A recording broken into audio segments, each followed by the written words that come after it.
bien, aujourd'hui je voulais vous faire mes favoris du moment. En fait, j'en ai pas forcément beaucoup non plus et au moins je pourrais vous en parler un petit peu plus en profondeur si on peut dire.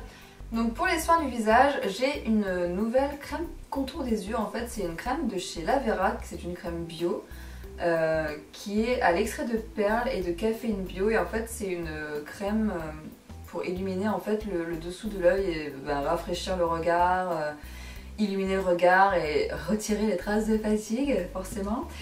C'est une crème que j'aime bien, que j'utilise depuis un peu plus d'1 mois maintenant, tous les jours. J'en mets plutôt le matin, pas forcément le soir, parce que c'est pour illuminer le regard, donc le soir ça me sert pas à grand chose. Je sais même pas si elle est hydratante, enfin en tout cas je sais juste que j'ai aucun problème avec elle et que je trouve qu'elle est pas mal du tout.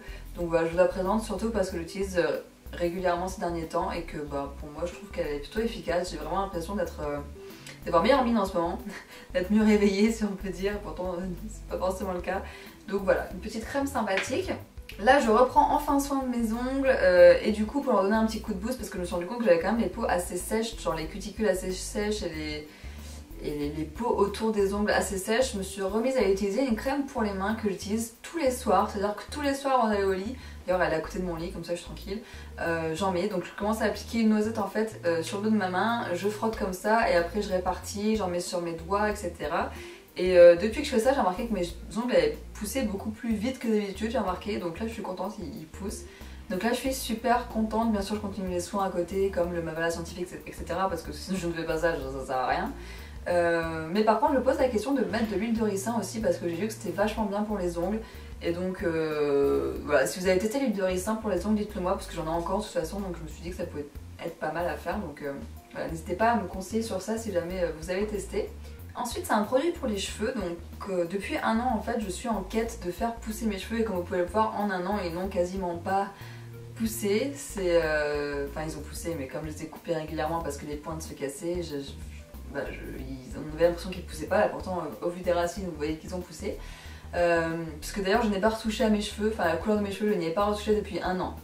Donc ce que vous voyez là, c'est mes cheveux d'il y a 1 an. Donc en 1 an ils ont poussé de ça quand même, c'est pas mal.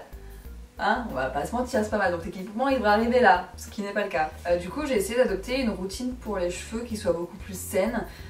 Donc j'ai essayé de faire des bains d'huile, et puis je me suis rendu compte que les bains d'huile ça ne suffisait pas. Et puis je me suis dit bon je vais arrêter le silicone, je vais essayer de trouver des produits sans silicone et c'est quand même super dur de trouver des produits sans silicone, hein, on va pas se mentir. Alors oui, quand vous voyez un produit sans silicone mais que derrière il y a du polyquaternium genre 14, 80 etc, tous les chiffres qui peuvent aller derrière, c'est du silicone en fait. C'est du silicone mais enfin c'est une sorte de silicone, enfin c'est un truc qui va gainer le cheveu, qui a le même rôle que le silicone, qui n'est pas du silicone mais qui à la fin arrive à la même chose, c'est-à-dire qu'il va rendre votre cheveu il va tellement créer de trucs autour que tout ce que vous voudrez mettre comme soin ne servira plus à rien. Donc maintenant je cherche tout ce qui est shampoing sans silicone, sans parabènes etc. Enfin bref, surtout sans silicone. Et donc sans polyquaternium non plus. Et donc j'avais acheté un shampoing Cartier qui était... Cartier, pas du tout, Cattier, un shampoing Cattier qui était celui au romarin, c'est celui pour les cheveux regressant vite et du coup c'est pour les usages fréquents. Alors je peux éloigner les shampoings, mais je trouve pas qu'il soit si anti-regressant que ça. Enfin je peux plus estomper les shampoings qu'avant, c'est-à-dire que je le lavais tous les 2 jours, maintenant je le lave tous les 3 jours, ce qui est quand même énorme chez moi, mais je peux toujours pas me passer de shampoing sec. Je peux pas, à la fin du 2e jour mes cheveux sont dégueulasses, je peux pas faire un 3e jour comme ça, pour moi ou même pour les autres, enfin avoir les cheveux dégueulasses, je trouve ça, enfin je sais pas, moi j'y arrive pas. Après avec le shampoing Cattier c'est que j'ai l'impression que ça lave pas, qu'il faut que je fasse 3 shampoings pour avoir les cheveux propres, enfin bref c'est un peu, je suis pas du tout satisfaite de ce shampoing. Et après j'avais le Big de Lush également, donc le shampoing Big au sel marin de Lush, sauf qu'il faut pas l'utiliser trop souvent parce que comme ça c'est du sel, ça a tendance à assécher les cheveux et c'est certainement pas ce que je veux. Donc après j'ai retrouvé chez moi un shampoing, donc quand je dis chez moi c'est chez mes parents en fait, j'ai retrouvé un shampoing Satalgue professionnel qui est bio, qui s'appelle Respect Lumière et c'est à l'huile d'argan bio du Maroc, sans parabènes, sans silicone. Donc j'ai regardé du coup derrière s'il n'y avait pas du polyquaternium, on savait jamais, et il n'y en a pas, donc c'est vraiment un truc qui m'a l'air vraiment clean et du coup je l'ai réutilisé hein, forcément. Donc il lave très bien les cheveux, je l'adore, il rend mes cheveux super doux, très lumineux, d'ailleurs il est fait pour la lumière, hein, très lumineux. et il est génial, il mousse très bien. Bon, je crois qu'il y a du sulfate en même temps dedans. Non, même pas, il est sans sulfate. Si, il y a du ammonium lauryl sulfate quand même. Mais bon, il est sans silicone, ça parabène, donc pas non plus tout demander. Donc voilà, je recommanderais ce shampoing, il est vraiment pas mal et ma foi, il fait du bien à mes cheveux. Donc je continue d'utiliser, j'essaye de faire une cure de sans silicone. Et ensuite, donc je vous disais que les bains d'huile ne suffisaient plus, c'est-à-dire qu'il y a genre 2 semaines, je regarde mes pointes et je commençais à faire la chasse aux fourches, donc je coupais toutes les fourches et tout, enfin c'était n'importe quoi, il y en avait tellement, en plus je commençais à péter un câble. Finalement j'ai un ami coiffeur qui m'a coupé juste les pointes, genre il m'a coupé 0,5 cm, mais d'un coup mes cheveux ça a fait pouf, genre waouh, volume, ils étaient épais et tout, j'étais trop contente. Et en fait je me suis rendu compte qu'il y a 2 catégories de cheveux, il y a les cheveux déshydratés et il y a les cheveux mal nourris, ou en manque de nourriture, enfin voilà, je sais pas comment dire, sec, je suppose, déshydraté et sec, et les cheveux déshydratés et les cheveux secs, voilà. Donc un cheveu déshydraté, il va lui falloir lui apporter de l'eau, puisqu'il a besoin de boire, et un cheveu sec a besoin d'être nourri. Donc en fait, à force de faire des bains d'huile et des bains d'huile et des bains d'huile, je me suis dit putain, c'est une blague, mes cheveux ils sont nourris là, pas se foutre de moi, et quand même, pourquoi il y a encore des fourches? Et en fait, je me suis dit, enfin pourquoi ils cassent encore aussi, parce que sérieusement... Et en fait, j'avais lu sur un blog, si vous faites 50 bains d'huile et que vous remarquez toujours que vos cheveux sont secs, c'est qu'ils ne sont pas secs, c'est qu'ils sont déshydratés. Dans ce cas, il faut les hydrater. Et du coup, j'ai commencé à faire un masque maison. Et oui, je me suis mis au masque maison, genre moi, je me mets au masque maison, le truc que je faisais jamais avant, genre n'importe quoi. Donc je me suis mis au masque maison, et ben figurez-vous que c'est très économique et que c'est génial. Vraiment génial. Je me suis fait un masque au yaourt. Pour le coup, ça paraît dégueulasse. Quand vous le mettez sur vos cheveux, c'est dégueulasse, ça pue. On va pas se mentir. Mais alors par contre c'est d'une efficacité énorme. J'ai les cheveux tout doux. Alors là j'ai fait que 2 fois donc je vois quand même les effets, mais c'est pas non plus super flagrant quoi. Enfin si, je vois quand même les effets, j'ai les pointes beaucoup moins sèches etc. J'ai beaucoup moins de fourches, en même temps je les ai coupées mais voilà. Et alors en fait ce que je fais c'est que je mets, donc c'est une recette que j'ai vue sur le blog de les cheveux de Mimi, ou Mini, je sais plus, les cheveux de Mimi. Et c'est une blogueuse en fait qui est spécialisée sur le cheveu en fait, et à un moment elle a rasé toute sa tête et elle a tout laissé repousser et elle a les cheveux super longs et trop beaux, genre je suis trop jalouse de ses cheveux. Et du coup elle proposait un masque justement à base de yaourt, parce que moi j'avais vu que le yaourt était hydratant mais je voulais faire un vrai masque avec et pas juste me mettre du yaourt. Donc j'ai pris du Câlin Nature, j'ai rajouté du miel et j'ai rajouté du beurre de karité, donc c'est la recette qu'elle avait en fait. Et comme j'avais du beurre de karité ça tombait bien, mais vous savez pour le corps, bah, je l'ai fait fondre en fait au bain-marie, je l'ai mis dans la composition, j'ai mélangé et après j'ai réparti sur les cheveux. Donc l'avantage c'est que c'est un soin, enfin que c'est un masque et nourrissant et hydratant, donc vous avez les 2 en 1 en fait et ça c'est génial, voilà. J'ai aussi fait une deuxième alternative où j'ai fait miel, yaourt du coup forcément la base, et huile de ricin pour essayer de donner un coup de boost aussi. Et le miel a aussi des effets éclaircissants pour les cheveux, donc si vous voulez vous éclaircir les cheveux naturellement sans les abîmer, vous pouvez mettre du miel sur vos cheveux.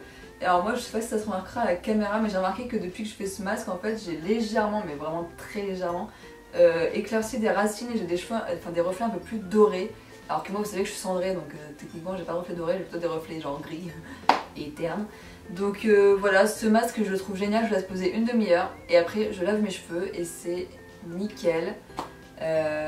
J'ai les cheveux tout doux après, donc je lave forcément avec ça, hein, puisque là mon but c'est vraiment de me débarrasser du silicone. En tout cas ce masque est génial, masque maison, ça coûte que dalle. Vous achetez un gros pot de Câlin Nature, vous pouvez vous faire des yaourts avec, des smoothies, n'importe quoi, et en même temps des masques pour les cheveux, j'ai envie de dire c'est multi-usage. Et c'est génial. Par contre faut pas en faire trop parce que vous pouvez pas vraiment le conserver quoi, donc c'est un peu dommage. Mais voilà, moi j'adore. Moi je suis totalement devenue fan. Là franchement je suis vraiment devenue fan des trucs faits maison. Donc voilà pour ça. Et ensuite je suis vraiment devenue fan aussi des smoothies. Alors en fait on a piqué le blender de la mère de Grégoire. Donc voilà, on lui a piqué son blender, normal. D'ailleurs si vous passez par là, merci pour le blender. Et en fait parce que moi pour l'été je voulais vraiment mettre aux fruits. Enfin je sais pas si vous me connaissez depuis un moment, vous savez que moi les fruits c'est pas trop mon truc. Je suis pas le genre de personne qui va faire un fruit, mais ça va être trop bon, hein, oh là là. Non, mais c'est plutôt genre les fruits, ok. Voilà, t'as pas du chocolat à la place. Donc je suis pas du tout fruit, j'aime pas la texture des fruits, j'aime pas les pépins des fruits. C'est surtout un problème de texture en fait, hein, je vais pas vous mentir, c'est vraiment un problème de texture. et très vite je suis dégoûtée en fait. Les fraises j'aime bien mais pas trop, sinon ça m'écoeure. La banane je peux pas, j'ai de haut cœur. Les framboises je trouve ça trop acide. Les groseilles j'adore mais congelées. Enfin vous voyez c'est vraiment bizarre, moi les fruits je peux pas. Par contre il y a une façon de me les faire avaler, c'est en smoothie. Donc du coup je me suis dit bah tiens si on pourrait tester un blender etc. Mais je voulais pas forcément en acheter un tout de suite parce que bah, déjà c'est un investissement, on n'a pas forcément les moyens de mettre 250 € dans un blender, même si je sais qu'il y a tous les prix, mais bon un blender de qualité il faut mettre le prix quand même. Donc comme sa maman a un KitchenAid, c'est ça, ouais c'est un KitchenAid, je me suis dit bon bah c'est un blender de qualité, on va tester si ça vous dérange pas. Donc du coup j'ai récupéré le blender et ça fait quelques temps que je fais des smoothies. Donc je vous avais mis une photo sur Instagram justement des smoothies que j'avais fait. Donc en général je mets jus de banane ou alors un multifruit du style kiwi, banane, mangue par exemple. Et après je mets des fruits congelés, donc là j'avais ananas et une espèce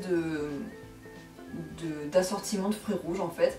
Donc je mets des fruits congelés parce que bah, déjà c'est beaucoup plus pratique pour les conserver, ça coûte moins cher, il y en a plus, enfin bref, bah, voilà, peut-être que c'est moins bon, j'en sais rien, peut-être qu'il n'y a pas autant de nutriments, mais bon, moi ça me convient et puis je trouve ça beaucoup plus pratique et voilà.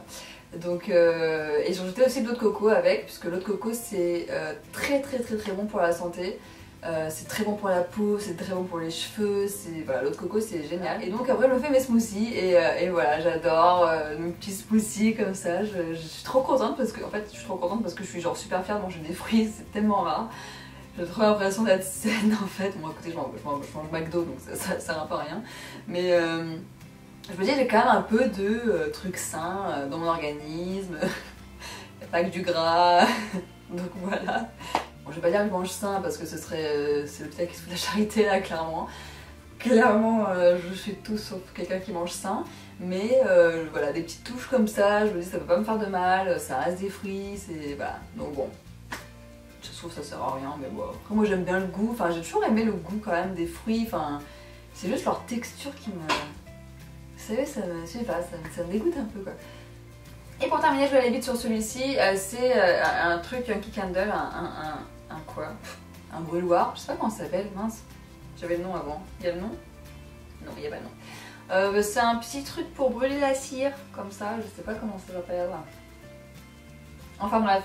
Il y a quelques temps j'allumais plus du tout de bougie parce que j'avais mon truc cottage là avec les petits bâtonnets qui est toujours là, d'ailleurs il est toujours d'actu, mais des fois quand ça pue, genre si vous faites un steak ou quoi et que ça pue quoi, c'est pas assez puissant pour retirer l'odeur, du coup j'allume la bougie genre quelques temps pour vraiment dissiper l'odeur et ça c'est génial. Genre les tartelettes de cire, je trouve c'est pas cher, c'est beaucoup moins cher que les autres bougies. Ça dure une éternité, genre celle-là je l'ai fait brûler je sais pas combien de fois, ça dure super longtemps et l'odeur est 1000 fois plus forte que sur les bougies, c'est un truc de malade. Il suffit juste d'acheter des petites bougies comme ça que vous avez n'importe où, genre Ikea, j'en ai acheté 100 pour je sais pas combien, peut-être pas très cher. Donc j'adore. Ça je trouve ça génial, vraiment. L'odeur est super forte et enfin, voilà. Voilà, je trouve ça beaucoup plus économique qu'une bougie, même si j'ai encore plein de bougies derrière comme vous pouvez le voir, mais bon. Donc voilà, c'est devenu un peu, je pense que maintenant je vais faire les tartelettes, ouais, je pense que c'est mieux, enfin bref. Et pour terminer, ça fait 2 fois que je dis pour terminer je crois, à chaque fois j'oublie un truc.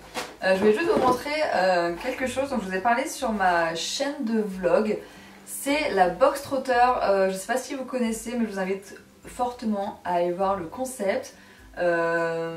La box trotter c'est quoi? En gros c'est une box qui, comment on veut dire, c'est une box qui apparaît chaque mois et qui est définie sur une ville en particulier du monde. Donc je sais pas, vous pouvez avoir Londres, Bordeaux, Paris, Prague, Berlin, Dublin, etc. Et donc chaque mois il y a une box qui sort avec un guide, tada, pour aller dans la ville et pour visiter la ville. Et vous avez en plus quelques produits à l'intérieur qui sont de la ville en question ou du pays en question. Donc honnêtement, je vous invite à aller voir ma vidéo sur ma chaîne de vlog sur la box trotter parce que si vous êtes globe-trotter ou si vous aimez voyager, etc., vous allez découvrir une nouvelle façon de voyager un peu plus humaine et un peu plus humaine, ouais, tout simplement. Je trouve que c'est une belle façon de voyager, des petits guides rigolos avec beaucoup d'expérience, avec beaucoup d'humour, avec qui sentent le vécu en fait, un peu des guides dans le style journal intime sur des choses pas chères en plus, vraiment abordables pour tout le monde et qui vous permettent de voyager différemment et de vous imprégner vraiment de la culture du pays. Donc voilà, N'hésitez pas à aller voir ma vidéo sur la box rotor, ça me ferait vraiment plaisir. Et puis voilà, parce que c'est un projet qui me tient vraiment à cœur. Donc voilà, si vous voulez juste aller jeter un coup d'œil sur ma vidéo, n'hésitez pas. Et puis voilà, je vous fais des gros bisous. Voilà pour mes favoris, j'espère que ça vous a plu. Je vous fais des bisous et je vous dis à